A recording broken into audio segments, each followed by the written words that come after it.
In ancient Egypt, there was a Messiah, son of Isis, the reborn Osiris. He was the god of the sky. From high above, he could watch you. He could swoop down, grab you, and take you to the heavens. His name was Horus, the fast one. Horus, the Falcon.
The Falcon is Gin Paraglider's cross-country wing, which they tout as being fast, stable, agile, and fuel-efficient.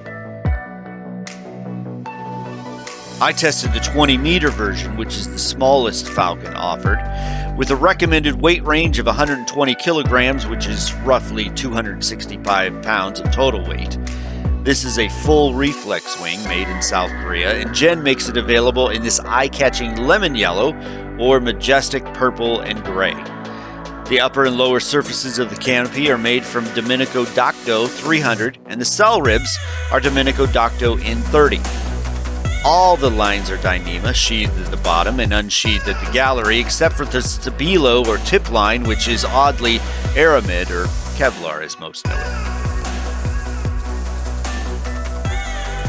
The real question is, who is this wing made for, and where does it fit in the market? For the answer to that question, let's sit down at the table. Most products need to solve a problem. The problem in this case is attrition. Most pilots don't progress beyond that beginning wing. They don't get into the exciting wings known as advanced wings. They don't do this because schools don't offer the Pilot 2.0 course, or a course which allows you to move to beginning wings to more advanced wings. Sure, there's SIV courses, but those are different. Those are not what I'm talking about. An SIV course teaches you how to react in case of an incident. But we're not talking about incidents here. We're talking about moving from a boring wing to an exciting wing. The problem isn't capacity, it's retention. Schools are kicking out pilots left and right. Call any school and you'll be told to wait. But it's the quality of the pilot that they're kicking out. The pilots are learning how to fly, but then they go on their merry way, and they never really taught how to move into the more spicy wings, the more exciting part of flying. And that's what's missing in the market, and Gin is trying to fill in the gap with this wing. The Falcon is made for moderate to advanced paramotorists with at least 75 hours of airtime a year and knowledge of reflex-profiled gliders. In other words, this is not a glider for beginners, but I found it to be a great glider to move into once a B-wing has gotten old or boring. The 20-meter version of the wing, with a flat span of 10.6 meters and chord of 2.4, gives the wing a flat aspect ratio of 5.5 and a projected ratio of 4.2. These numbers, in theory, put the Falcon on the more tame side of its class. With a total number of 56 cells, this Gin canopy weighs in at 5.1 kilograms, or just over 11 pounds, which is one of the heavier gliders in its class. Now in the past, heavy wings were hard to launch, but not this one. This one wants to fly, it begs to fly. It feels like you must hold on to it or it will fly away without you. And why not? With precision cutting, what Gin does with the air of the Falcon is fantastic, using it to inflate the wing and at the same time forcing it up and away to provide plenty of lift on such a low profile.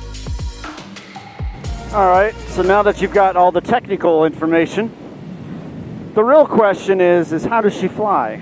And the answer to that is, well, you're going to be the guy that has to turn around and go get your friends because they're going to be behind you. It's fast, and she does what you want it to do. There's no surprises about this wing. It feels comfortable. What you expect to happen is going to happen. It's a brilliantly made wing. It fits its category very, very nicely. With such a thick canopy, you'd expect it to be a bit sluggish, and yet it's not. Now, it's not an agile wing. It's not like the Carve, but it's not made to be like the Carve. It's made to be like the Falcon. It's made to be fast. It's made to move fast. It's made to fly fast, and that's exactly what this wing does.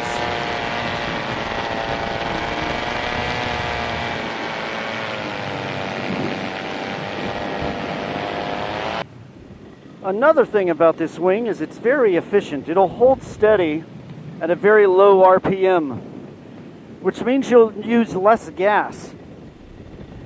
It's not boaty. It's not boaty at all, actually.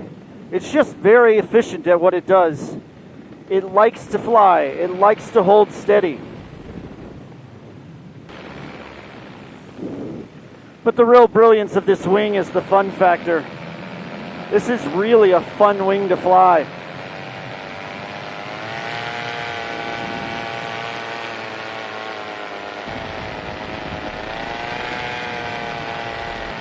Gin did a very good job with this canopy, and I'm very impressed.